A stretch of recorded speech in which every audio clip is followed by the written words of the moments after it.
What is up, everybody? Welcome back. We are, I think, like 6 or 7 weeks out at most, maybe even 5 weeks from Westerns. Let's see. We are 50 days from Westerns. How many weeks that is? 50 days. So we're quickly approaching the qualification at which I will attempt to win and solidify my spot to go to the IPF World Championships in Lithuania this summer. So wish me luck, I guess. If you're interested in just the question of the day segment, if you came here just for the title or the thumbnail, check the timestamps, description below, whatever, and you can skip right to that if you don't want to participate in the vlog stuff. That's all right. But I am using this as a training vlog on my way through these competitions to try to, to try to qualify for Worlds, So this week was another really positive step, another absolutely necessary step in the right direction. I bumped up my squat just by 2.5 kilos this week. So from 270 last week to 272.5 this week, and it moved substantially better. I think probably a full RPE less, which I think is really indicative of me kind of being in the right range for training my squat right now. Now, it might not seem like much, I've squatted 320 kilos before, and it looked like I had a little bit left in the tank, honestly. But in training leading into that squat, I only went up to 285. I think that was the heaviest I touched, maybe 290.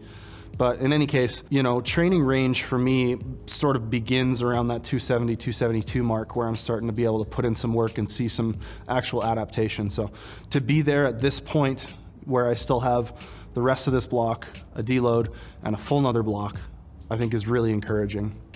Bench as well, single moved quite good. I think it was 180 kilos this week, and up another 2.5 kilos there. Shoulder, my left shoulder, still not feeling 100%, but continuing to get better every week. The biggest thing I found coming into this block was it just kind of felt uncomfortable to bench. It just didn't feel like the pattern was familiar. It just things felt foreign, and I felt like I was executing poorly more often than not. That has come a long ways. I still think that this week on my set of 6 that I struggled with maintaining good position, but through that set of 6, through my close grip work this week, through some other bench movements, I have really felt that start to come around. I've started to feel a lot more comfortable, a lot more consistent, and that's usually kind of the first step before the bench actually takes off. I have to spend a little bit of time kind of just putzing around in this like middle range training wise before I'm able to actually, get some weight on the bar and push and see that progress. So, its own kind of progress is being made there. My deadlift exposure this week was just a couple sets against chains on my day 1. So pretty light stimulus. I think sometimes that's warranted for the deadlift, but I do have to be careful that I don't end up with too few comp exposures. That's one thing I think with my deadlift, it's really a balancing act, because I have had a lot of success with pretty low frequency on the deadlift previously, but I've also had issues where the movement starts to feel really foreign and get to the point where it feels it's unfamiliar and I'm just not executing well. So hopefully continuing to strike a balance with that. I'll have to make sure that I do get a comp deadlift exposure this coming week for sure. So that's pretty much the lifting side of things. So let's see what we got for question of the day. If you're interested in question of the day, the way it works is we're gonna have a word of the day throughout in this video somewhere. If you use the word of the day and ask a good question in the comments, you can be selected as question of the day. And the question of the day, the person who gives us that question, wins either a gift certificate for a free Calgary Barbell t-shirt or a free month of the training app. So fire away with your questions. All right. The question that is picked for this week comes from Eberly Bill 1. All right. I'm going to keep asking the same question in more and more loquacious ways until you answer. Nah, but for real. How hard do you push on your assistance/accessory movements? And how important is it for you to progress every week on them? I find myself dedicating most of my energy to the main barbell movements, but I still want to build up muscle and weak spots using accessory lifts. I just don't want to fry my CNS, so when I come back to the SPD next day, I'm toasted. Trying to work on that balance. They also say you should check out a record by No Cure. All right. So I actually like that question a lot. This is something I was thinking about this week. My close grip set of 8, I think, has been at the same weight every week this block.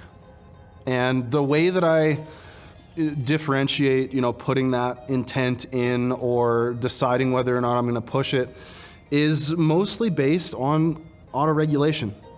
If I have more in me that day to hit the RPE and the training intent on that day with that movement, after usually doing my highest priority lifts first, right? So I'll do a comp squat or a comp bench before I'll do a secondary movement.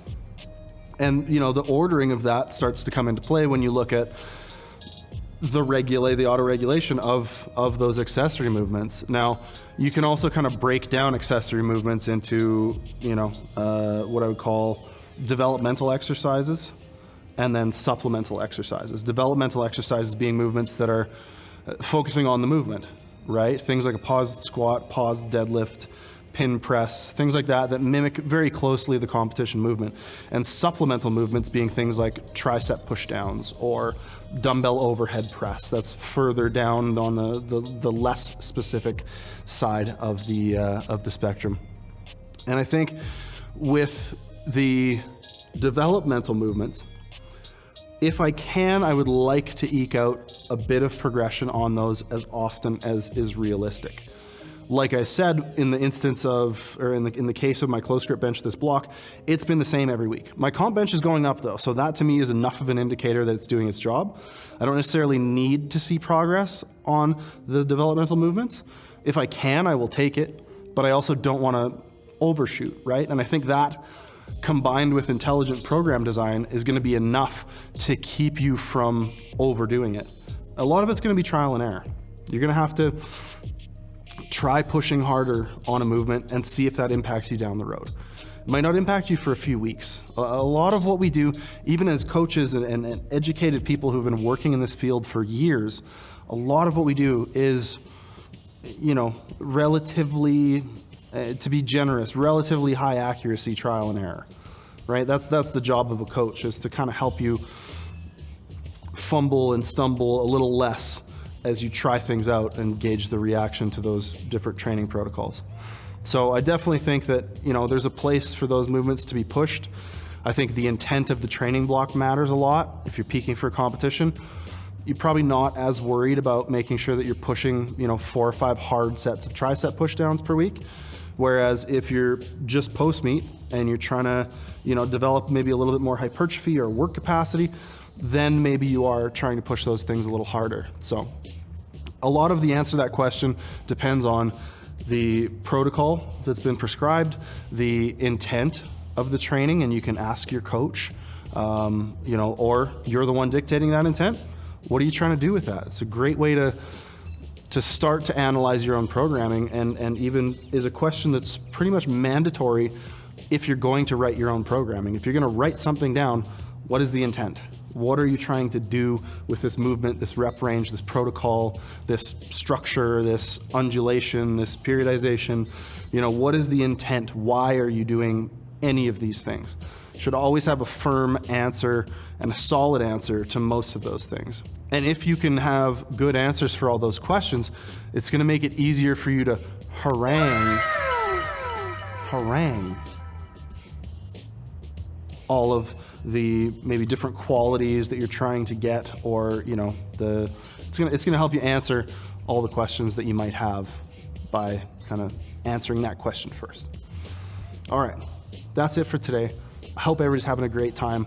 I hope everybody's enjoying the other flavors of content we're putting out on here. We got our Form Check Friday. We got our Form Check Friday live stream. We've got our album recommendations and shorts and all that stuff on Instagram and YouTube. If you're interested in coaching, we have a team of phenomenal coaches who all know exactly why they're prescribing things. And you can check all that and the CBB training app out at calgarybarbell.com. Bye. A harangue is a forceful or angry speech or piece of writing. Oh, I was thinking you could harangue things together.